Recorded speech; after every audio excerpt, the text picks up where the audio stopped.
વડોદરા મહાનગરપાલિકા ચૂંટણી 2026ને લઈને રાજકીય ગરમાવો તેજ બન્યો છે। વોર્ડ નંબર 5માં ભાજપે જોરદાર પ્રચાર શરૂ કર્યો છે। શહેર પ્રમુખ જયપ્રકાશ સોની ખુદ મેદાનમાં ઉતરીને ઘરે ઘરે જઈને મતદારો સાથે સીધો સંપર્ક કરી રહ્યા છે। પ્રચાર દરમિયાન વિજયી ભવના નારા સાથે ભાજપના કાર્યકરોમાં ભારે ઉત્સાહ જોવા મળી રહ્યો છે। ભાજપના ઉમેદવારો પણ ઘેર ઘેર જઈને જનતાને પોતાના પક્ષમાં મતદાન કરવા અપીલ કરી રહ્યા છે। આ દરમિયાન ભાજપના નેતા તેજસ દેસાઈ પણ પ્રચારમાં જોડાયા અને ઉમેદવારોને જીતાડવા માટે કાર્યકરોને પ્રોત્સાહન આપ્યું। ચૂંટણી નજીક આવતા જ વડોદરામાં રાજકીય માહોલ વધુ ગરમ બન્યો છે। ભારતીય જનતા પાર્ટી વડોદરા મહાનગરમાં 76 સીટ પર જીતી રહી છે અને એમાંથી આજે તો 2 સીટ બિનહરીફ પણ થઈ ગઈ છે, એટલે કે હવે 74 સીટ પર અમારો વિજય થવાનો છે। વોર્ડ નંબર 5ના ચારેય ઉમેદવારો અત્યારે ફેરણી માટે નીકળ્યા છે, ત્યારે તેમની સાથે હું પણ જોડાયો છું। ખૂબ આપણે સારો પ્રતિસાદ પ્રજા તરફથી મળી રહ્યો છે।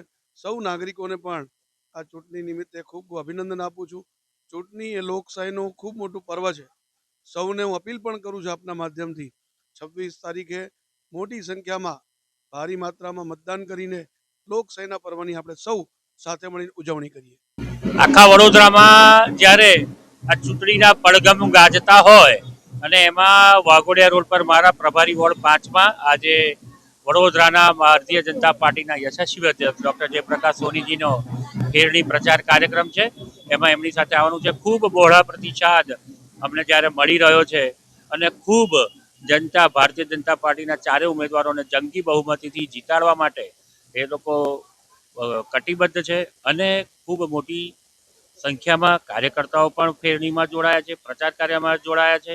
આવતીકાલે યુવા અને લોકપ્રિય ગુજરાતના નાયબ મુખ્યમંત્રી શ્રી હર્ષભાઈ સંઘવીજીની પરિવાર 4 રસ્તા ખાતે જાહેર સભા છે। એ જાહેર સભાનું પણ આમંત્રણ હું આપણા માધ્યમથી આખી વડોદરાની જનતાને વોર્ડ નંબર 4, 5, 6, 14, 15, 16 6 વોર્ડના જાહેર જનતાને હું આપું છું અને મોટી સંખ્યામાં આપ સૌ પધારો એવી મારી હૃદયપૂર્વક આપને આમંત્રણ છે। આજે 2 સીટ ઐતિહાસિક જંગ થઈ છે, આપણા પ્રમુખશ્રીના નેતૃત્વમાં શું કહેશો?